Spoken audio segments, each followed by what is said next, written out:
जाहिर तौर पर बात में दम है, लेकिन मैं समझता हूं कि एक्सटर्नल अफेयर्स मिनिस्टर साहब को थोड़ी गंभीरता का भी ध्यान रखना चाहिए।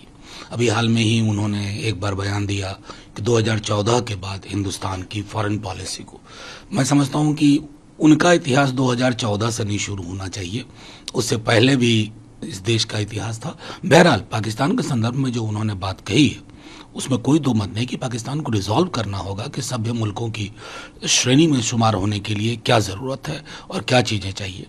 रही बात भारत के डिजिटल और आईटी की, तो उसका भी जो डिजिटल डिवाइड है उसमें बहुत सारे प्रश्न हैं। उन प्रश्नों के जवाब दिए बगैर हम अपनी पीठ खुद नहीं थपथपा सकते। दूसरी तरफ भी घटना हाल ही में सामने आई है, उसको लेकर देखिए, मुझे बेहद दुख के साथ ये कहना पड़ रहा है कि रेप को भी एक पॉलिटिकल इंस्ट्रूमेंट और पॉलिटिकल चैप्टर की तरह हमने देखना शुरू किया। बलात्कार कहीं भी हो, पहले भी आपके माध्यम से मैंने कहा है कि ये हमारे समाज के रुग्ण होने का भी द्योतक है।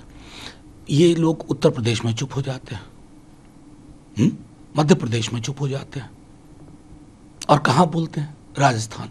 अरे एक नजरिया रखिए, महिलाओं के साथ उत्पीड़न का मामला हो, बलात्कार का मामला हो, उसमें कम से कम दलगत दायरों से ऊपर उठिए। अगर आप दलगत दायरों से नहीं उठ पा रहे हैं ना ऊपर, तो इसका मतलब आपकी मंशा स्पष्ट नहीं है। आप सिर्फ एक पॉलिटिकल उपकरण की तरह इसका इस्तेमाल करना चाहते हैं। बिहार में प्रशांत है, करें, उनको हमारी शुभकामनाएं। बस ये एहसास होना चाहिए कि आपकी पदयात्रा का ध्येय क्या है। आपकी पदयात्रा का ध्येय अगर एक ऐसी पार्टी को जमीन दिलाना है जो जमीन खो चुकी है, तब फिर चिंता होती है। 2G और 5G के देखिए, अब प्रधानमंत्री जी के लिए तो हर दिन एक राजनीतिक बयान का दिन होता है। मतलब गरबा में भी जाकर के पॉलिटिकल बयान दे सकते हैं माननीय प्रधानमंत्री जी। बस चिंता एक बात की है, आपने एक तरफ 5G लॉन्च किया, लेकिन इस देश के बड़े हिस्से में अभी 2G, 3G और 4G भी ढंग से नहीं चल रहा है। तो इससे जो विसंगतियां उत्पन्न हो रही हैं ना, वो आवश्यक है कि उसको कैसे आप एड्रेस करते हैं, कि ऐसा ना हो कि देश का एक हिस्सा छोटा सा 5G और उसके आगे भी जाए और बाकी के हिस्से पिछड़ते चले जाएं।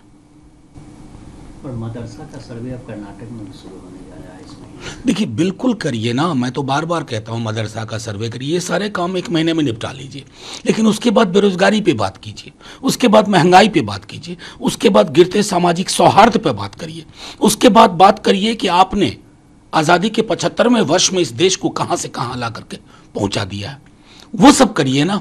ये हेडलाइन मैनेजमेंट का मैं समझता हूं कि उसकी इंतहा हो गई है।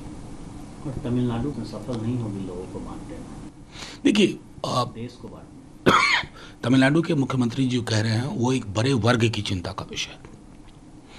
कई आधारों पर देश बट रहा है, दीवारें खड़ी हो रही हैं राज्यों के बीच में, राज्य संघ संबंध के आधार पर, कौमों के बीच में, जातियों के बीच में, और ये सब आज़ादी के 75वें वर्ष में हो रहा है।